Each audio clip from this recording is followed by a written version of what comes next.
Everest is around 3000 crore का turnover. तो मैं एवरेस्ट को देखता हूँ कि जो वो स्केल उसने रीच किया है, वो स्केल हम लोग कवरेज कर पाएंगे। There's hardly any national player in the whole spices range. Then 40-50% spices which has been used is whole only. Powder spices blended is hardly 50%. 6 साल में nearly 100 करोड़ के आसपास पहुंच गए हैं. We are able to raise the fund. So I think एक जो initial पड़ाव होता है कि आप कर पाए कि नहीं कर पाए, वो शायद हमने कर लिया है. We have just closed the round. This will be in media very soon.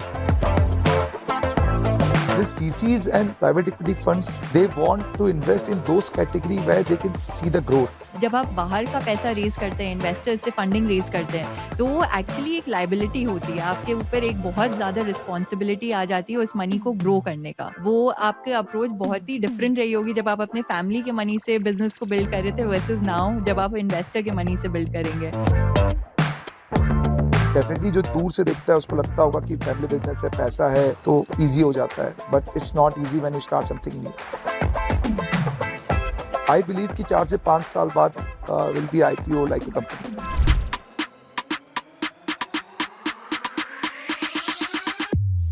Welcome to the India Opportunity Podcast.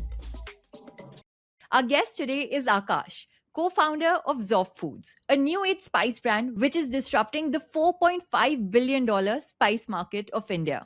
Zoff closed the last financial year at 100 crores in revenue and plans to hit 160 crores in the financial year of 2025. Akash's story is quite interesting because he comes from a family business background in the steel industry, but decided to venture out on his own as his interest lay in building brands. Zoff was started in 2018 with a manufacturing plant in Raipur and has experienced rapid growth on the back of quick commerce and marketplaces. They have innovated with techniques such as automated manufacturing and coal grinding in an old age industry. And by the way, do you know that India exports spices to over 180 countries across the globe? The future looks bright for Zoff as they continue on their path of rapid expansion and growth. And I look forward to learning more about this space with Akash today. We talk about various topics such as being a second generation entrepreneur, how his life changed after Shark Tank, and also about how founders should think about when building consumer brands in India. Hope you enjoy this conversation. Hi, Akash. Welcome. Thank you for coming on board today, the show. So grateful to have you on board. Would love to know more about you and dive into the story of Zoff. आकाश, सबसे पहले हम start करते हैं आपके childhood से. आप एक business family में बड़े हुए जो स्टील बिजनेस में थे. क्या आप बचपन से ही एंटरप्रेन्योरियल थे? ऐसे कुछ एक्सपीरियंसेस शेयर करें जो आपको एंटरप्रेन्योरशिप के डायरेक्शन में ले गए. So 60 when I was 6, I was sent to hostel. So when I was in class second, and वहीं से आप समझ लीजिए कि जो एक इंडिपेंडेंस वाला चीज होता है, I became independent इतने छोटे एज में हॉस्टल जाने से. And I have seen my father doing business because he was an entrepreneur and उनको देख के ही बड़े हुए हैं. I have seen the risk he has taken, जो उनका वर्किंग स्टाइल था. So being a मारवाड़ी और अपने फादर को बिजनेस करते हुए देखना, आई थिंक वो ब्लड में ही एंटरप्रेन्योरशिप आ गया था. एंड जो जर्नी रहा हॉस्टल में, फिर ड्यूरिंग MBA बिजनेस स्टडीज ने एक्साइट किया. लोगों के जब जर्नी, जब केस स्टडी उनके बारे में सुना तो वो एक्साइट किया. सो आई थिंक जो वो इनिशियली बिल्टअप था वो और स्ट्रांग होता चला गया. और फिर फाइनली मन में आ चुका था कि एंटरप्रेन्योर ही बनना है और कुछ अपना स्टार्ट करना है. तो स्टील तो फैमिली बिजनेस था ही, बट अपना कुछ स्टार्ट करना है. फिर वहीं से जॉफ हमने स्टार्ट किया. क्या आपको याद है ये आपको थॉट कब आया था एज अ चाइल्ड? एंटरप्रेन्योर कब बनना है? या आई think I was good at studies और 10th में आई वाज द टॉपर. तो कैसा होता था कि आप जब टॉप करते हैं तो आपको साइंस आपको दे Yeah. दिया जाता है कि यू हैव टू जो 11th और 12th आगे का कोर्स करना है साइंस में करना है. And I cracked IIT in my first attempt. Oh wow. But but I didn't choose to go to IIT. तो आप बोल सकते हैं फर्स्ट ईयर में रियलाइज हो गया था कि दो आई हैव क्रैक्ड, बट मुझे बिजनेस ही करना है. So rather going to IIT मैंने बिजनेस स्कूल चूज किया. Okay, very interesting. मैं खुद भी एक फैमिली बिजनेस बैकग्राउंड से हूँ, तो मैंने अपने फादर को 40 इयर्स उसी स्ट्रगल में देखा है. And plus the hard work that it takes to go in and daily and keep working at something to make it meaningful. I think उससे बहुत सीखने को मिलता है as an example. With काफ़ी second and third generation entrepreneurs अपने ही family business को और आगे बढ़ाना चाहते हैं. आपने क्यों डिसाइड किया कि वहाँ पे कंटिन्यू नहीं करना है आपको, एंड आपने मार्केट कैसे आइडेंटिफाई करी जॉफ को बिल्ड करने के लिए? So see, when I completed my MBA from Australia, I came back और जैसे सब ज्वाइन करते हैं, even I joined my family business कि देखने के लिए कि है क्या और एक्सपीरियंस लेने के लिए. उस टाइम तो आपको पता नहीं होता है कि ये इंडस्ट्री आपके लायक है कि नहीं है, इसमें आपको मजा आ रहा है कि नहीं आ रहा है. So when I joined and when I came to know that steel एक ऐसा इंडस्ट्री है which is driven by government policies, demand supply का काफी इम्पैक्ट है and it's a very regional type of business. आप जिस एरिया पे है उस एरिया पे ही आप अच्छा बिजनेस कर सकते हैं. नेशनली स्केल करना या ग्लोबली स्केल करना पॉसिबल नहीं है. एंड अंदर जो एक एंटरप्रेन्योरशिप जो आ चुका था और जो जितने केस स्टडीज पढ़े थे बाकी ब्रांड्स के, सो ब्रांड एक ऐसा चीज था जो मुझे काफी फैसिनेट करता था एंड मन में रहता था कि यार अपना खुद का ब्रांड बनाना है या जब भी लाइफ में काम करें ब्रांड बनाएं सो दैट कि वो लेगेसी के लिए बन सके. मैं 15-20 साल काम करके let's say if I am able to create a brand, तो एटलीस्ट जो न्यू जनरेशन है उनको वो चीज कंटिन्यू करने का मौका मिले. दो हमारे पास फैमिली बिजनेस था बट ब्रांड नहीं था, that was more of a B2B business. So ये जो ब्रांड बनाने की जो चाहत थी और जो स्टील में जो मजा नहीं आ रहा था, उसके लिमिटेशंस थे, वहां से मन में आया कि यार स्टील में मैं बहुत ज्यादा कुछ नहीं कर सकता और कर भी लिया 15-20-25 साल बाद यही लगेगा कि यार मैंने क्या किया. तो फिर वहां से लगा कुछ नया स्टार्ट करते हैं. I started working on different categories. Technology और फूड दो ऐसे कैटेगरी सामने आए जिसमें लगा कि काफी स्कोप है फ्यूचर में इंडिया में. So first I started with technology but कहीं ना कहीं मैंने रियलाइज किया कि यार ये मेरे बस का बात नहीं है. I think I am not a take गाय. तो फिर हमने फूड में एंट्री करने का प्लान किया एंड फूड के अंदर स्पाइसेस से स्टार्ट करने का प्लान किया. Interesting.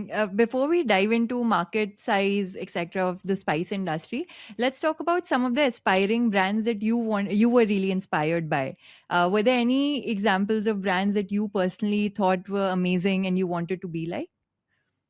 सो अगर न्यू एज में बात करें तो मामा अर्थ एंड बोट, इनका जो जर्नी रहा मेरे जर्नी के जस्ट पहले स्टार्ट हुआ था एंड आई थिंक उनको मार्केट में 7 to 10 years हो गए हैं and the way they have grown, I think वो एक ऐसा लगता है कि अब बनना है तो न्यू एज में उनके जैसा बनना है. बट पुराने ब्रांड की बात करें, अपने ही कैटेगरी में बात करें तो एवरेस्ट एक ऐसा ब्रांड है जिसने स्पाइसेस में काफी स्केल अचीव किया है. तो स्पाइसेस में मैं एवरेस्ट को देखता हूँ कि जो वो स्केल उसने रीच किया है वो स्केल हम लोग कवरेज कर पाएंगे. उनके numbers कुछ share कर सकते हैं? सो एवरेस्ट इज अराउंड 3,000 crore का turnover Oh wow, and I didn't know वो that. लीडिंग प्लेयर है स्पाइसेस में आज के दिन. Okay. And अगर इंडिया का हम लोग मार्केट साइज की बात करें तो how big is the India market? So it's a 1 lakh crore market. It includes unorganized, organized, and export also. Okay. And exports, I'm guessing, would be a bulk of this market. Not really, but yeah, nearly 33% is export. Okay, interesting. And coming to Zoff, लोगों को अक्सर ये लगता है कि family business kids have it super easy because of a life of privilege and comfortable cushion. What has your experience been as a founder? नहीं, this is a pure myth. ऐसा नहीं है. If you are continuing the same business, जो एक चलता हुआ आ रहा था वर्किंग स्टाइल, आप उसी को आगे लेके जाते हो. But when you plan of something new, जैसे हम स्टील से फूड में प्लान किए, it was not at all easy history. मतलब एक टाइम ऐसा भी लगा कि अच्छा खासा लाइफ था, क्यों लाइफ को छोड़ के we started this food business, क्योंकि जर्नी इजी नहीं था when you enter into such industries. तो डेफिनेटली जो दूर से देखता है उसको लगता होगा कि फैमिली बिजनेस है, पैसा है तो इजी हो जाता है, but it's not easy when you start something new. हाँ, अगर उसी बिजनेस को स्टार्ट कर रहे हो तो यू गेट द एडवांटेज, आपको सब चीज बना बनाया मिलता है and if you are happy and satisfied with that business then it's okay, जो बहुत सारे लोग होते हैं. बट जो नहीं होता है सेटिस्फाइड लाइक मी, तो फिर आप रिस्क और चैलेंजेस अपने ऊपर ले लेते हो. अच्छा खासा चलता हुआ बिजनेस को छोड़ के आप कुछ और करने की सोचते हो. इसमें कोई गारंटी नहीं है कि आप उसको अच्छा कर पाओगे नहीं कर पाओगे. क्या जो पैसा उसमें लगाया है आपके फैमिली ने, वो उस पैसे को आप उनको वापस रिटर्न कर पाओगे कि नहीं कर पाओगे, कि वो पैसा डूब जाएगा. सो जब आप नया चीज करते हैं इट इन्वॉल्व्स रिस्क और आपका फुल डेडिकेशन, जो वहां कम लगता है यहाँ ज्यादा लगता है. Yeah, absolutely. And such a steep learning curve also, no, to learn about a completely new industry from scratch. आपने अपना manufacturing plant I think Raipur में 2018 में सेटअप किया था. सो आप कुछ Yeah. अपने कुछ अर्ली डेज के बारे में स्टोरीज शेयर कर सकते हैं. What was that learning curve like for you? So when I joined steel business, क्योंकि वो मैन्युफैक्चरिंग का होता है, तो मैन्युफैक्चरिंग इज समथिंग जो हम समझते हैं, हमें राइट. पता था कि मैन्युफैक्चरिंग कैसे करते हैं. तो जब स्पाइसेस प्लांट डालने का आया कि हम इस स्पाइसेस प्लांट को सेटअप करेंगे, तो we started our own research. हमने बहुत सारे न्यू एज प्लांट देखे, क्योंकि स्पाइसेस में बेसिकली क्या है कि पुराने टेक्नोलॉजी में चलता हुआ प्लांट्स आपको मिलेंगे मार्केट में, और बहुत ज्यादा कुछ न्यूनेस नहीं आया है. जो जैसा कर रहा है वो वैसे ही कर रहा था.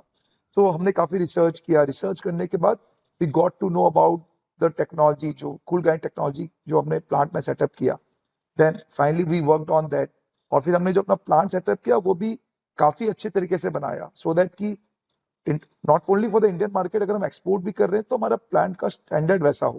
क्योंकि अब इंडिया में फूड नॉर्म्स काफी स्ट्रिक्ट होते जा रहे हैं, तो वो हमने पहले ही सोच लिया था कि हमें फूड प्लांट लगाना भी है तो बहुत ही हाईटेक प्लांट लगाना है. राइट. एंड आई थिंक जॉफ की सक्सेस प्रोडक्ट लेवल इनोवेशन में लाई करती है, बिकॉज आपने automated manufacturing and cold grinding start किया ऐसी इंडस्ट्री में जिसने कभी इनोवेशन देखा ही नहीं था.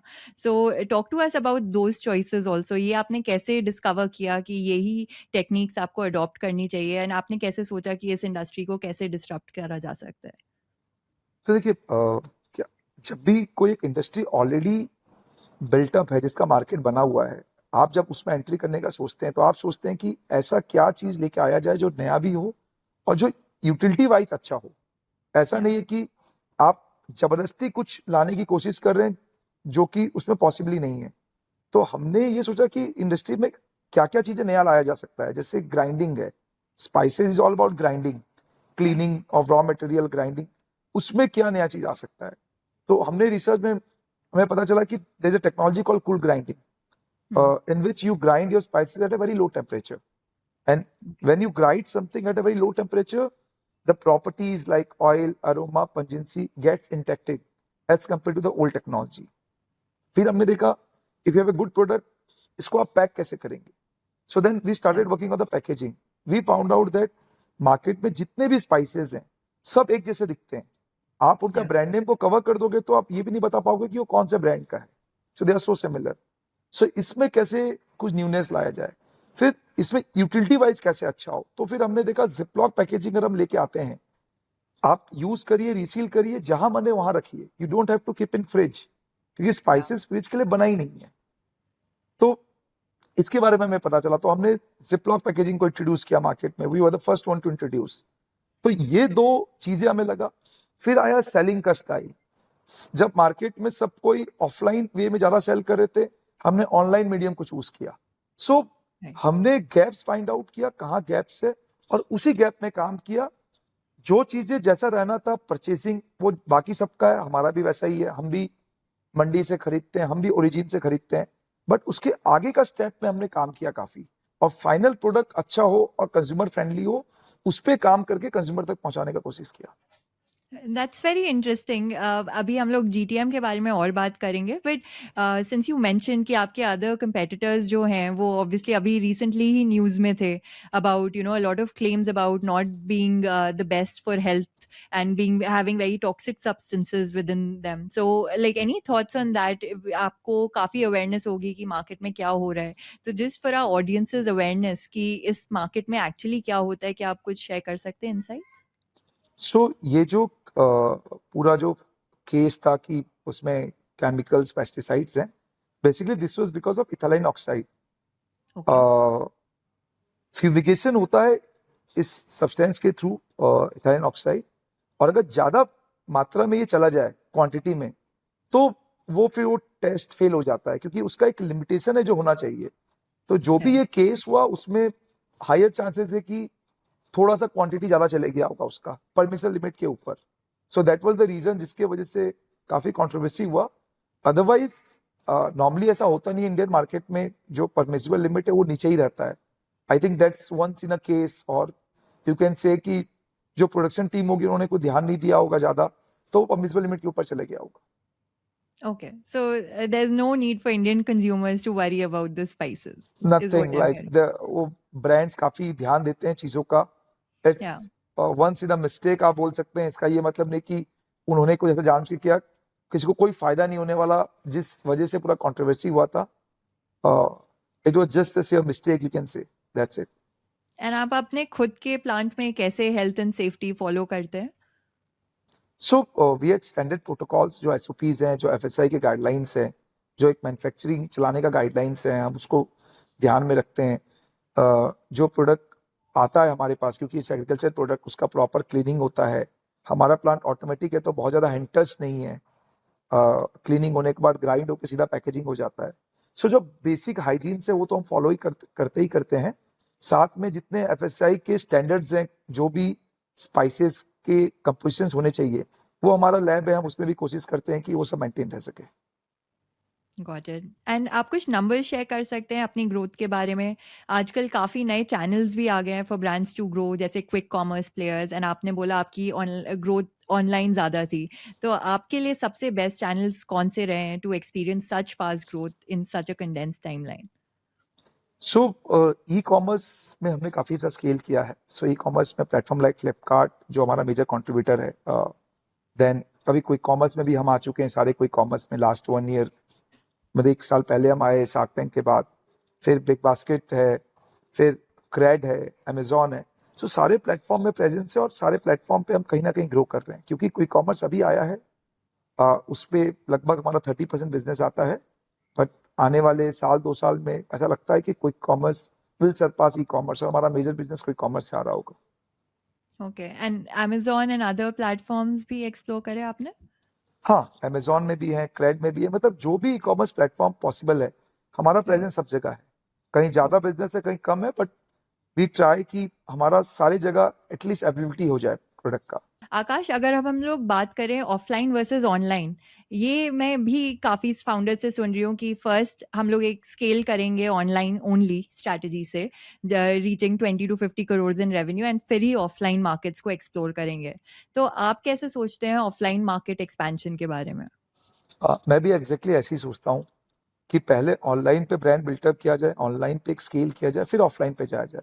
इसका सबसे बड़ा रीजन है, जब आपके पास एक अच्छा प्रोडक्ट है और जब आप कंज्यूमर को मैसेज दे पाते हो तो कंज्यूमर का इंटरेस्ट डेवलप होता है आपका प्रोडक्ट बाय करने के लिए. बट या.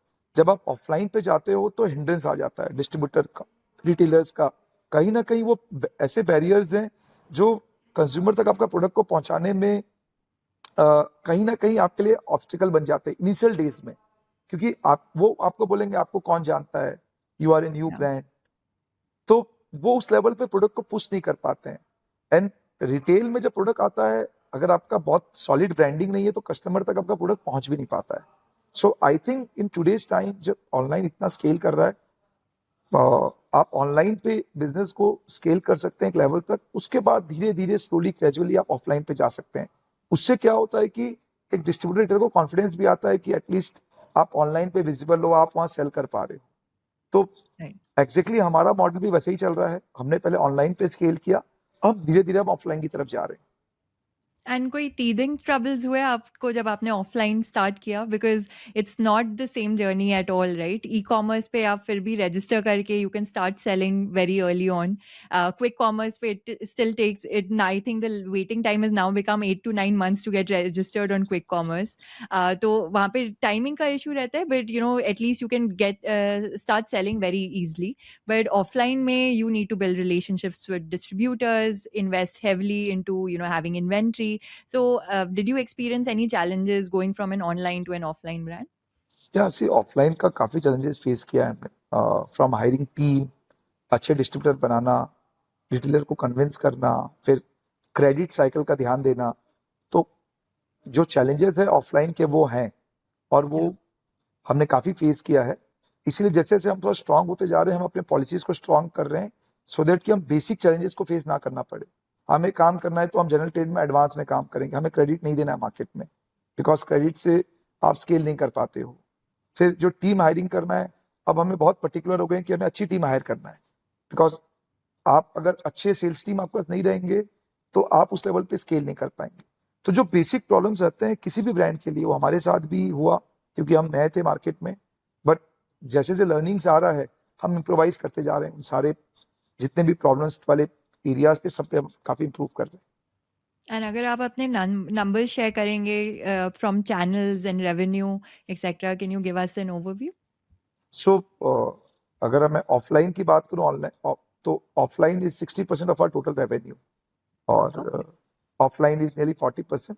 और लास्ट ईयर हमने अराउंड 93 करोड़ का बिजनेस किया है. So around 55 crore was something which has come from online sales, बाकी offline. 40% in a very short span of time since you started growing offline is very quick. So, what helped you get to that scale so quickly? Was it the right distributor network, or what would you give credit? So as I said, like when you start selling online, तब थोड़ा थोड़ा distributor retailer को confidence आ जाता है. And हमारा online journey start होने के पहले हमने थोड़ा सा ऑफलाइन भी किया था, क्योंकि ऑनलाइन तो कोविड के बाद स्केल अप किया है.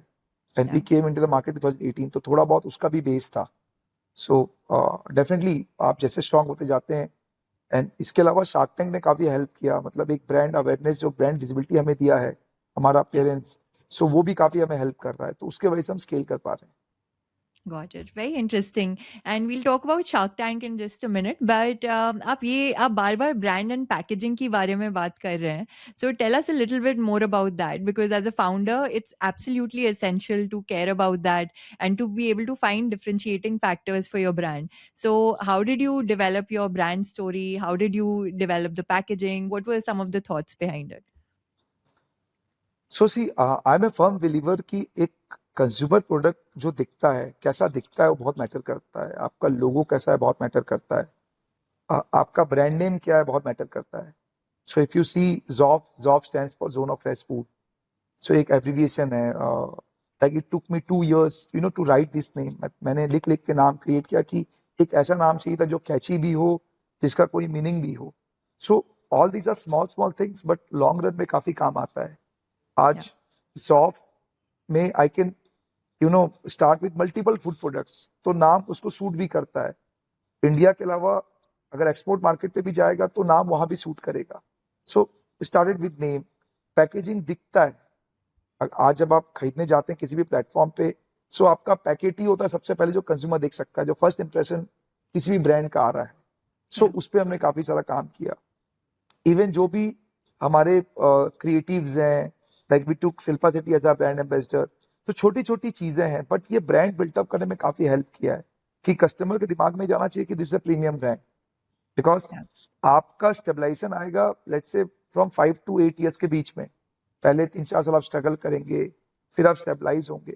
एटलीस्ट आफ्टर 7-8 years जो एक प्रीमियम वाला टैग है जो आपको चाहिए, वो तभी मिलेगा जब आप स्टार्टिंग से उसको मेंटेन करते हुए चल रहे हैं. सो हमारा भी कोशिश यही था कि हम ब्रांड्स के छोटी छोटी डिटेलिंग में काफी काम करें, सो दैट कि लॉन्ग रन पे हमें वो हेल्प कर सके. तो आप शिल्पा शेट्टी को on board from its initial days ही ले आए थे? Yeah so she was with us like from the Okay. First day. जब ब्रांड स्टार्ट भी नहीं हुआ था तब से हमने उनको अपने साथ ऑन बोर्ड कर लिया था. अमेजिंग. एंड मेरा ये मानना है कि कोई भी कंज्यूमर ब्रांड बड़ा तभी बनता है जब रिपीट रेट और रिटेंशन बहुत अच्छा हो बिजनेस में. आपने ज़ॉफ में रिटेंशन बढ़ाने के लिए क्या स्ट्रैटेजी यूज करी? Because I think it's as high as 60 to 70%, right? Yeah so C retention आता है प्रोडक्ट क्वालिटी से. जब आपका क्वालिटी सॉलिड हो तो कंज्यूमर वापस आएगा ही आएगा. मार्केटिंग वेज होते हैं बट वो याद दिलाने के लिए है, बट अगर आपका प्रोडक्ट अच्छा है तो कस्टमर आएगा ही आएगा. तो rather than focusing on the retention marketing, वो तो चलिए एक प्रोसेस का पार्ट है. हमने अपना प्रोडक्ट अच्छा बनाने में, ब्रांडिंग अच्छा करने में, जो सर्विसेज हम प्रोवाइड कर रहे हैं उसको अच्छा करने में हमने फोकस किया, तो अपने आप रिटेंशन आना स्टार्ट हो गया. Okay. But still 60% is unheard of in the market. हाँ, so see this is regular product और काफी बड़ा रेंज है स्पाइसेस में, एंड रेगुलर आइटम है. और हम एक नीश जैसे होल स्पाइसेस हमारा मेजर कैटेगरी है, तो हम उसमें काफी अच्छा प्रोडक्ट देने की कोशिश कर रहे हैं. तो एज आई सेड, जितना अच्छा प्रोडक्ट होगा कस्टमर वापस आएगा ही आएगा. इफ कोई दूसरा प्रोडक्ट लेने के लिए आएगा, so customers are coming, they are buying it. Right. And what is about your product breakup? So whole spices versus, mixed spices, blended spices. What kind of breakup would you have at an SKU level? So whole spices is around 45 to 50%, And then we have pure spices around 20-25%. Then we have blended spices around 10-15%. And we have dry fruits in our kitty, that's around 10%. So these are the 4 categories in which we sell. And what do the margins look like across these categories? So overall, like we are near 33-35% gross margin. Okay, interesting. And when it comes to scaling, because there are certain categories that scale better than the others. So where are you most bullish about in terms of scaling You mean to say product or the platform? product wise? So we are Product-wise. focusing on the whole spices because it's a very niche category and it's highly unorganized. There's hardly any national player in the whole spices range. So and in kitchen, like you'll see 40-50% spices which is being used is whole only. Powder spices blended is hardly 50%. So major market is in the whole spices, and we see space in this category. So our focus is on whole spices. Shark tank पर आपको अमन गुप्ता जो boat के founder हैं उन्होंने deal दी थी। Yeah. First of congratulations, क्योंकि उसकी वजह से आई नो ज़ॉफ की विजिबिलिटी बहुत ज़्यादा स्काई रॉकेट कर गई। शार्क टैंक के बाद आपने अपने बिजनेस में क्या ग्रोथ देखी? So see, Shark Tank has given us the visibility. Shark Tank में जब आप आते हैं, आप बोल सकते हैं this is mainly a marketing platform. उस पे फंड जो मिलता है वो तो टिकट साइज बहुत छोटा रहता है, but at least consumers start recognising you. They know you कि आप कौन हो, आपका प्रोडक्ट कैसा है, because you talk about your product. काफी डिटेल में बात होता है, बहुत क्वेश्चन अराउंड होते हैं, तो कस्टमर को एक पता चल जाता है आपके प्रोडक्ट के बारे में. सो डेफिनेटली उसने वो विजिबिलिटी अवेयरनेस दिया है शार्क टैंक में. बाकी प्लेटफॉर्म पे प्रेजेंस होना, वहां राइट मार्केटिंग करना, एबिलिटी क्रिएट करना, वो हमने किया है.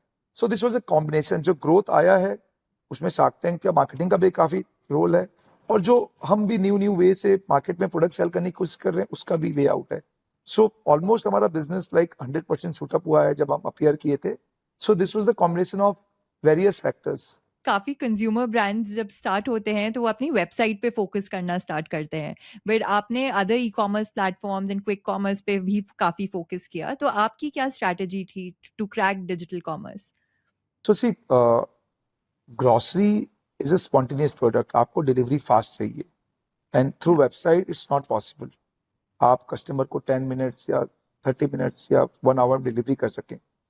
धीरे धीरे प्लेटफॉर्म्स आ रहे हैं जो सेम डे डिलीवरी कमिट कर रहे हैं, बहुत सारे लॉजिस्टिक पार्टनर्स, बट वो पर्टिकुलर लोकेशंस में कर पाएंगे.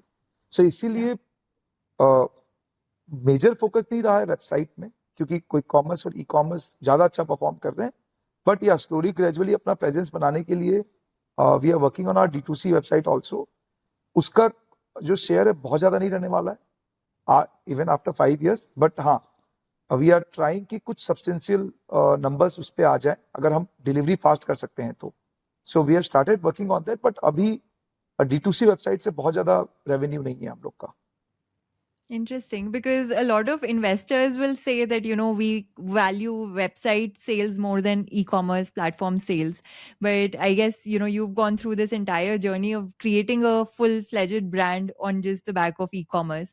So have you had any investor conversations about the fundraise, because this question must have definitely come up?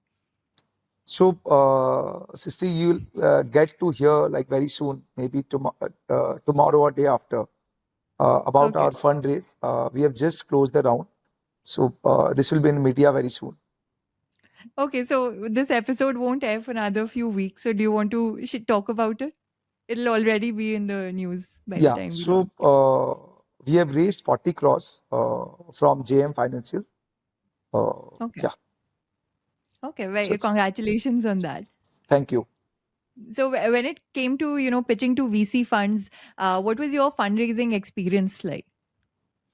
So VC wants growth. They want what new you are trying to do in the market. So it's been you can say a tough pitch also, because convincing them about spices, its growth story. But it was interesting also because all these VCs and private equity, they are bullish on spices as a category. So it was interesting to pitch them, to tell about the product, to tell about the growth story. Even they were excited to know that at least there's an e-commerce brand in spices space. So it was an interesting journey, to pitch so many investors. And any advice to founders who will go and fundraise for their consumer brands? To investor or to founders? To founders? To founders, so this VCs and private equity funds, they want to invest in those category where they can see the growth. It's just not that he'll pitch them an idea and he will show them, okay, this is the idea and I'll make this big.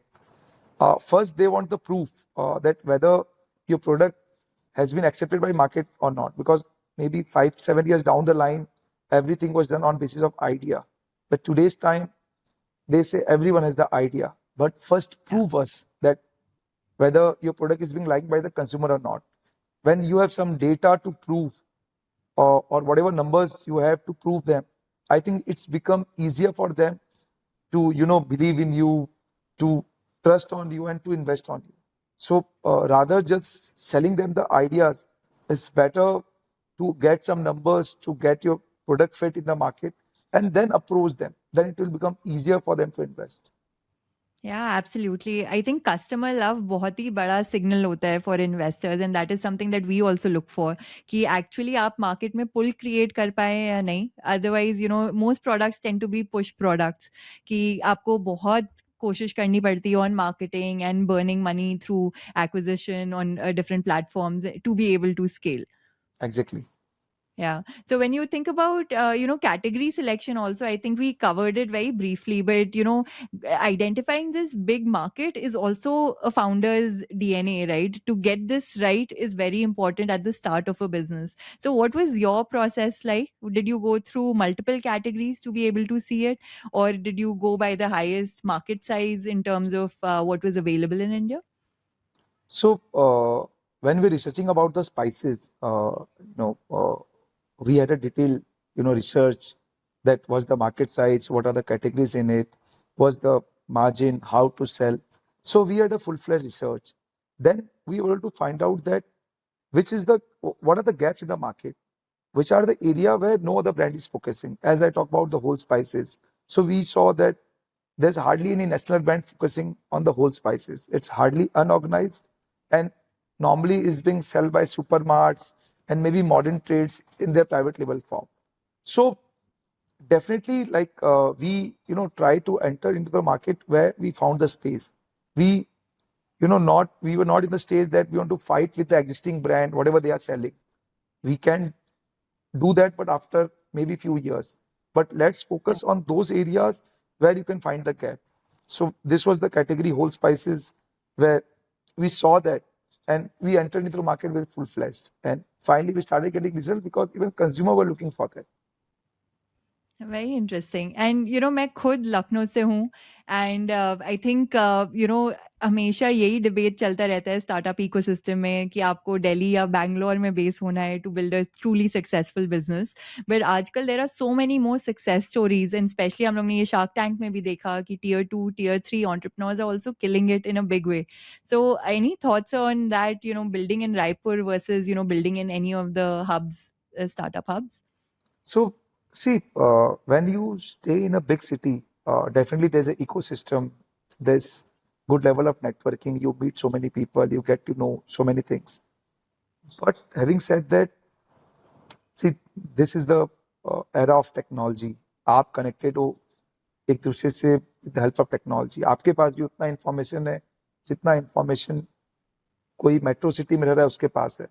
So you can say जब आप start करते हैं you face some challenges भाई man power resource हो गया या availability का challenges आ गया. But it doesn't mean that कि जो छोटे शहर से स्टार्टअप नहीं बन सकते क्योंकि आइडिया सबके पास हैं.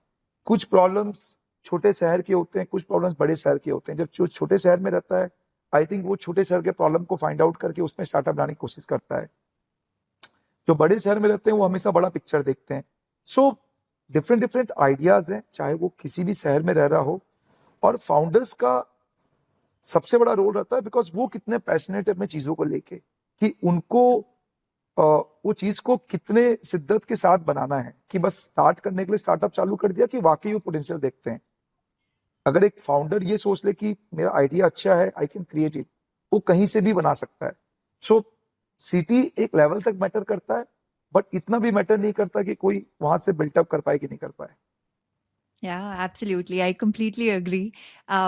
But also diving into the fact कि talent को hire करना भी थोड़ा मुश्किल होता है in smaller towns because getting the best talent becomes problematic. So, how did you go about building your initial team, and how big is the team now for you? So, see, we have our office in Raipur, even plant is in Raipur. So, whatever team we have, it's here only, and we have around 200 team members, including workers.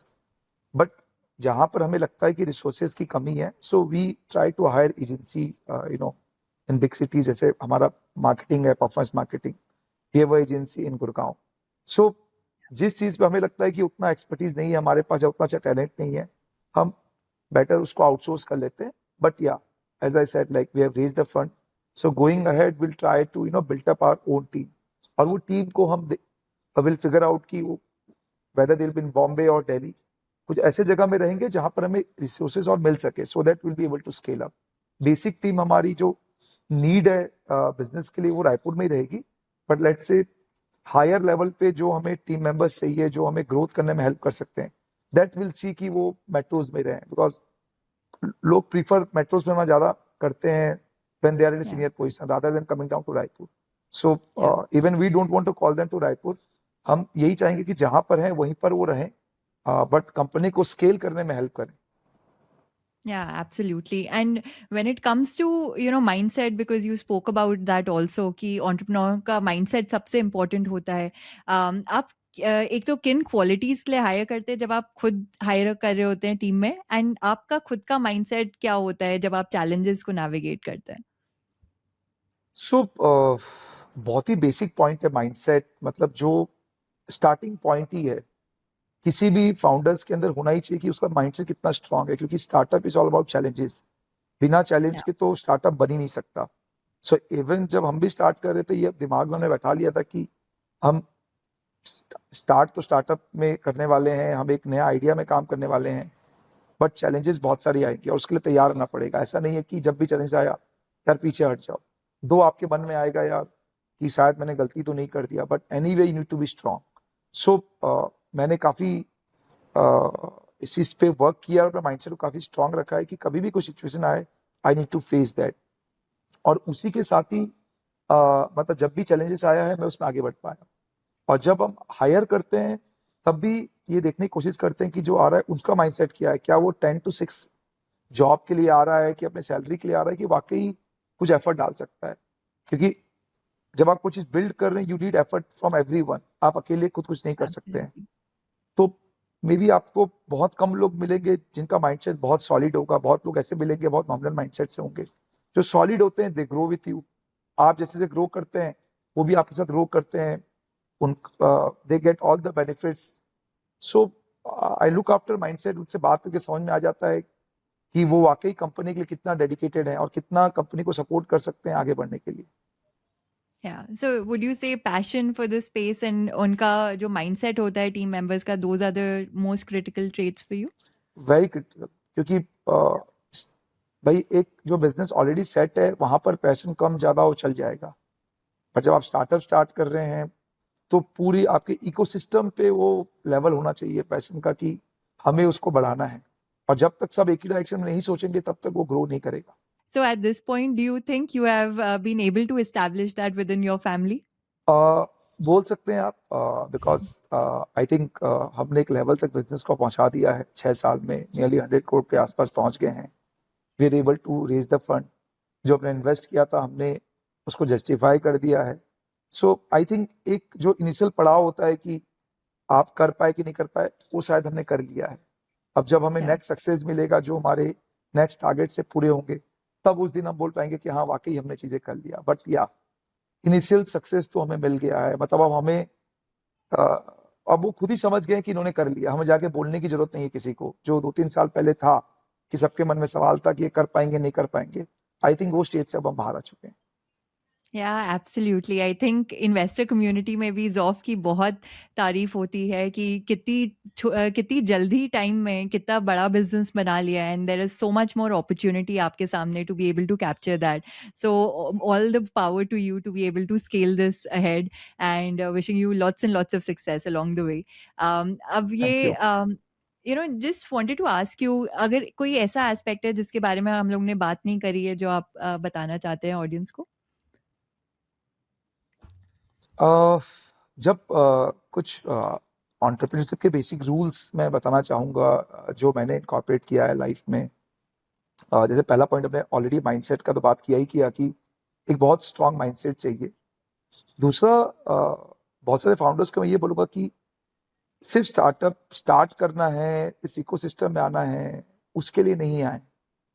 आना है तो properly अपने आप को prepare करके आए, उस idea के साथ आए जिसको वाकई वो बड़ा बनाना चाहते हैं। किसी को दिखाने के लिए नहीं आए, क्योंकि यह इंडस्ट्री किसी को खुश करने के लिए नहीं है। ना इन्वेस्टर यहाँ पर उसके लिए है, ना कंज्यूमर उसके लिए है कि भाई आपका मन हो गया, आपको कुछ चीज करना है, हमें आपको खुश करना है तो आप स्टार्ट कर सकते हैं। ऐसा नहीं है। आप अगर आ रहे हैं तो बहुत ही सोच समझ के आइए, क्योंकि पीछे मुड़ने का रास्ता नहीं रह जाता एक लेवल के बाद। आपको आगे ही आगे बढ़ना रहता है। सेकंड, आप ही हैं जो इस बिजनेस को बनाएंगे, इसको सक्सेस करेंगे। आप ही सोचेंगे कि कोई आके बना जाएगा आपकी जगह बैठ के, तो ऐसा नहीं होने वाला। वो आपसे ही स्टार्ट होगा, आपको एक लेवल तक लेके जाना पड़ेगा, फिर आपकी टीम उसमें हेल्प करेगी। तो ये बहुत जानना बहुत जरूरी है कि कोई किसी के लिए बना के नहीं देता है। अगर बनाना होगा तो खुद ही बना लेगा अपने लिए, आपके लिए क्यों आएगा। सो स्टार्ट आपसे होता है। और हसल स्ट्रगल वो पूरे लाइफ टाइम रहने वाला है। उसका लेवल बदल सकता है, पहले ज्यादा होगा, फिर कम होगा, फिर ज्यादा हो जाएगा। तो उसके लिए आपको प्रिपेयर रहना पड़ेगा हर लेवल के लिए कि हसल से भरा हुआ लाइफ होने वाला है, और आप उसको एक्सेप्ट करके चलें। क्योंकि जब इन्वेस्टर का पैसा आ जाता है, जैसे आज इन्वेस्टर का पैसा आ गया मेरे पास, तो मेरा रिस्पॉन्सिबिलिटी और बढ़ जाता है। पहले मैं फ्री बर्ड था, आज मेरे दिमाग में ही चलता है कि जिसने मेरे पे ट्रस्ट किया है, मैं उसे कैसे रिटर्न दे पाऊं, और कैसे मैं उसके ट्रस्ट को प्रूव कर पाऊं कि यार आपने मेरे पे ट्रस्ट किया था, मुझे अब आपको रिटर्न देना है। तो मेरे ऊपर तो और समझ लीजिए कि बोल सकते हैं एक लाइबिलिटी आ गया है अपने आप को ज्यादा प्रूव करने का मेरे ऊपर। और मेरे पे आप बोल सकते हैं कि मुझे प्रूव करना है, उनको प्रूव करके दिखाना है। तो ये मुझे बाय डिफॉल्ट आ गया है। So I think startup life is a challenging life, और बहुत सोच समझ के आए। और सक्सेस हर लेवल पे मिलेगा, बट चैलेंजेस भी हर लेवल पे आएगा। Yeah, absolutely, and such an important point you touched upon, क्योंकि काफ़ी लोगों को बहुत ग्लैमरस लगता है स्टार्टअप वर्ल्ड की फंडिंग अनाउंसमेंट्स हो रही हैं एंड इतनी क्विक ग्रोथ पॉसिबल है, तो चलो हम लोग भी स्टार्टअप करते हैं। But what is important, what you highlighted is कि जो जब आप बाहर का पैसा रेज करते हैं, इन्वेस्टर्स से फंडिंग रेज करते हैं, तो वो एक्चुअली एक लाइबिलिटी होती है, आपके ऊपर एक बहुत ज़्यादा रिस्पॉन्सिबिलिटी आ जाती है उस मनी को ग्रो करने का। वो आपकी अप्रोच बहुत ही डिफरेंट रही होगी जब आप अपने फैमिली के मनी से बिजनेस को बिल्ड कर रहे थे वर्सेस नाउ जब आप इन्वेस्टर के मनी से बिल्ड करेंगे। अ सो ये लॉट ऑफ द बताना टाइम। चाहूंगा मैं, या सृष्टि, जब हम फैमिली बिजनेस, जब हमारा खुद का पैसा था, जब पापा ने पैसा डाला था, हमने शायद पैसे को उतना वैल्यू नहीं किया था।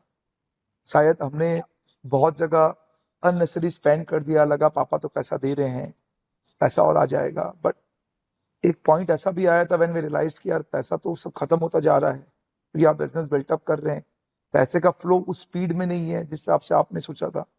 तो वहां पर जो हीट हमने फील किया था, वो आज हमें पता है, वो पैसे की वैल्यू हमें पता है। तो इसीलिए जब इन्वेस्टर का पैसा है, हमने इन्वेस्टर को ये बात भी बोला कि जब आपका पैसा आ रहा है, हमने पैसे को यूज करना सीख लिया है। हम आपके पैसे को वहीं डालेंगे जहां पर जरूरत है डालने का। हम कोई भी अपने मर्जी से नहीं डालेंगे, क्योंकि हमें पता है कि जब पैसा जाता है तो कितना तकलीफ होता है। सो ये भी एक बहुत बड़ा पॉइंट रहा है कि जब आप अपना खुद का पैसा यूज करते हैं, अगर वो आपको वहां से लर्निंग्स मिल जाती है, तो शायद आप इन्वेस्टर को पैसे को ज्यादा अच्छे से यूज कर सकते हैं। या आई थिंक वही कॉन्फ्लिक्ट हो जाता है कभी कभी जब फाउंडर्स बहुत ही अर्ली ऑन रेज कर लेते हैं इन्वेस्टर कैपिटल।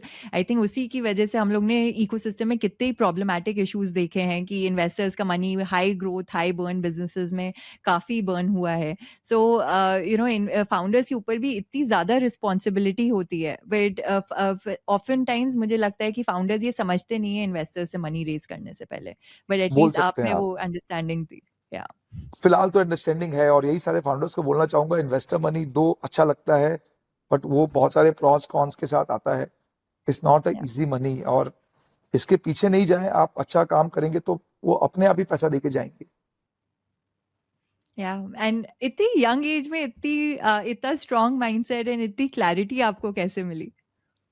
सो एक तो जैसे मैंने आपको बताया बहुत छोटे से एज में हॉस्टल भेज दिया गया था, तो वहां से बीइंग इंडिपेंडेंट वो तो हमने सीख ही लिया था। साथ साथ क्योंकि बिजनेस हमने स्टार्ट किया, खुद से स्टार्ट किया, ठोकर भी खुद से खाया, गिरे भी खुद से, चढ़े भी खुद से। सो आई थिंक वहां से वो लर्निंग एक्सपीरियंस मिलते आज यहाँ तक पहुंचे हैं। So maybe like I am 36 as of now. तो हमने वो सारी चीजें सीख लिया है बेसिक लेवल की कि एक जब आप स्टार्टअप को बिल्टअप करते हैं तो क्या क्या चीजों पे ध्यान देना है। मे बी आगे चैलेंजेस डिफरेंट होंगे, वो हम अलग वे से सीखेंगे, बट बेसिक लर्निंग्स आ गया है। और ये सारे एक्सपीरियंस और जो स्टेज से हम गुजरे हैं, ये वहीं से ही सब कुछ आया है। Yeah, I think entrepreneurship self awareness के लिए best होता है to be able, it's the best learning ground to become self aware and truly understand what you are capable of. तो अगर हम लोग बात करें थोड़ा zoomed out version से, imagine of 5-10 years down the line, तो आप किस outcome के towards work कर रहे हैं? Do you think you can become an IPOable company or would you want to do an M&A, या आप सोचते हैं कि आप इसे as a separate and independent business आगे तक बढ़ाते रहें? Like 4-5 years down the line, we look for an IPO. M&A का we haven't thought of, क्योंकि वो उस टाइम पता चलेगा कि हम क्या स्केल पे, बट आई बिलीव कि 4 से 5 साल बाद will be IPO like a company. क्योंकि हमारे Okay. कंपनी में क्योंकि एक्सटर्नल इन्वेस्टर आ गया है, तो वो सारे तौर तरीके, कॉर्पोरेट गवर्नेंस, जितनी भी कंप्लायंसेस हैं, जितनी भी एक IPO में जाने के लिए कंपनी को चाहिए, वो सारे रेगुलेशन सारे आ चुके होंगे। So I think Yeah. Will be able to do good IPO, but और कोई ऑप्शंस आता है तो उसी टाइम ही पता चलेगा। And how different is it building a business like a Freebird, like you said, पहले versus now? क्योंकि अब there, like you said, there are many new processes which have come to being. So अभी तो still very initial days, अभी आपका fundraise announce ही होने वाला है. But are you seeing any changes in how you are operating the business as a founder? सिर्फ as a founder हमने पहले भी ये सब चीज का ध्यान रखा है कि एक कॉर्पोरेट कंपनी कैसे वर्क करती है, बट इन्वेस्टर आने के बाद और नए तरीके और बहुत सारी बातें होंगी। क्योंकि बीइंग इन रायपुर एक लिमिटेशन है, जितना थॉट प्रोसेस मेरे पास था या जितना मैंने सीखा, I have tried to apply that, but हर दिन सीखने का होता है, हर दिन नई चीजें आती हैं, हर दिन नई नई चीजें इवॉल्व होती रहती है। तो I think I am very open to that कि जितने नई चीजें आएंगी उतना अच्छा होगा हमारे लिए, उतनी कंपनी और अच्छी चल पाएगी। So looking forward to that कि जब इन्वेस्टर आने के बाद कितने नए तरीके कंपनी में लेके आ सकते हैं। जब हम बातें करेंगे तरीका अलग होगा, डिस्कशन का तरीका बदल जाएगा, क्योंकि एक एक्शनल इन्वेस्टर बैठा होगा, अभी फैमिली बैठ के डिसाइड करती है। So I am looking forward to that, काफी एक्साइटिंग होने वाला है सारी चीजें, and let's see how this works. But yeah I am really excited कि जो भी आने वाला है going forward. Yeah, more power to you as you go on that journey. हम हर एपिसोड एक रैपिड फायर सेगमेंट से एंड करते हैं, ताकि ऑडियंस को आपके बारे में एंड पर्सनली आपको जान पाए और पता चले. So are there any books, podcast और resources that have had a profound impact on your life और करियर?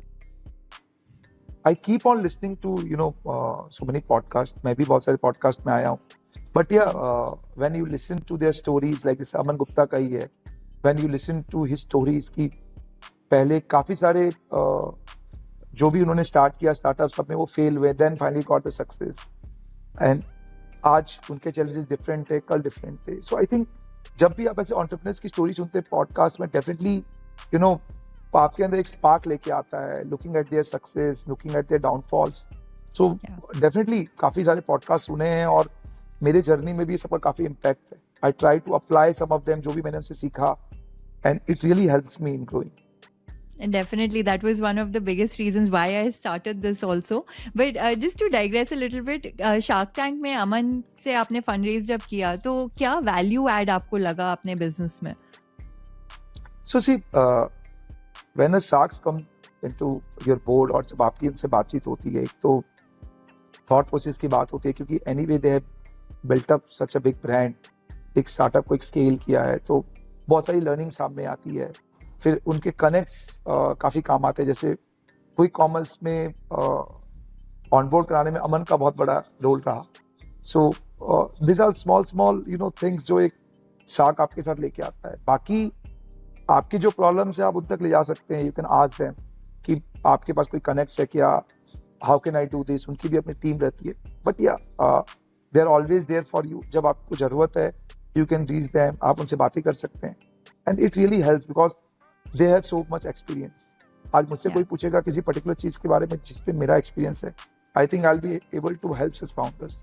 सो उनका एक्सपीरियंसेस ही हैं जो सबसे ज्यादा आपके काम आ सकते हैं। Yeah, and what a phenomenal story growth Boat has been to have scaled to now almost 4,000 crores in revenue. I think that's a phenomenal story coming out of the Indian startup Exactly. ecosystem.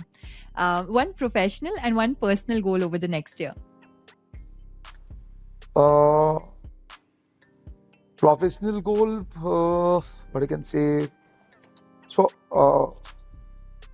I need to take company to a different level. अभी fund जैसे raise हो गया है और I'm leading the company, so maybe बहुत सारे channels हो गया या बहुत सारे समझ लीजिए platforms हो गया जहाँ पर I can be part of panelist में already हूँ और जाके I can share my views with so many founders जो कि struck हैं या जिनके कुछ clarity नहीं है। So maybe वो एक ऐसा चीज़ है I want to do। और पर्सनल लेवल पे I think 6 years of hard work काफ़ी सारा रहा है। सो मे बी थोड़ा सा एक्स्ट्रा फैमिली टाइम मैं फैमिली को देना चाहूँगा क्योंकि it's been quite a tough journey. So उसमें से थोड़ा निकाल के फैमिली को भी अगर दे पाऊँ तो वो पर्सनल वाले पार्ट में रहेगा। Amazing. Which person has had the most formative impact on your life? In family और सम outer Anyone. person? Could be anyone. Of course, I think Uh, parents played one of the biggest roles, but if you want to mention them or anyone else, anything works. सो अभी तो फिलहाल as a founder की बात करें सो I think Aman Gupta ये जो काफी impact कर रहा है बिकॉज एक सेलिब्रिटी एंटरप्रेन्योर कैसा होता है वी हैव सीन हिम। और मुझे भी ऐसा लगता है कि लाइक अगर कुछ अच्छा कर पाए तो उसके साथ बन पाएंगे क्योंकि एंटरप्रेन्योर्स को पहले वो वाली वैल्यू नहीं मिलती थी जो अब मिल रही है। सो मे बी जो एक टैग है सेलिब्रिटी एंटरप्रेन्योर वाला I think he has really played in a very different way. So maybe I look forward to that. और एक और एकदम जो उनको देख के चीज आता है कि may be someday I become a shark in shark tank. Wow, amazing. That'll be such an amazing story from pitching at Shark Tank to now being a judge on Shark Tank. If you were to write a book about your life, what would the title be?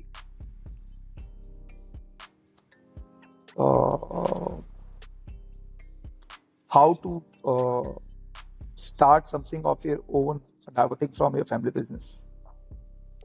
Interesting. Name one of your role models. You've already said Aman, but if there's any other one. In entrepreneur, definitely I look forward to Aman. There are so many reasons because I know him also. I have met him. But if you talk about any actor, I look forward to Hrithik Roshan. What are you most proud of? So able to start something of my own and able to deliver it in a proper way. Amazing. Thank you so much, Akash, for coming on the show today. I've had a phenomenal learning experience talking to you, and I'm sure our audience will learn a lot from this as well. So thank you for taking the time out, and I wish you lots of success for Zoff. Thank you, Srishti.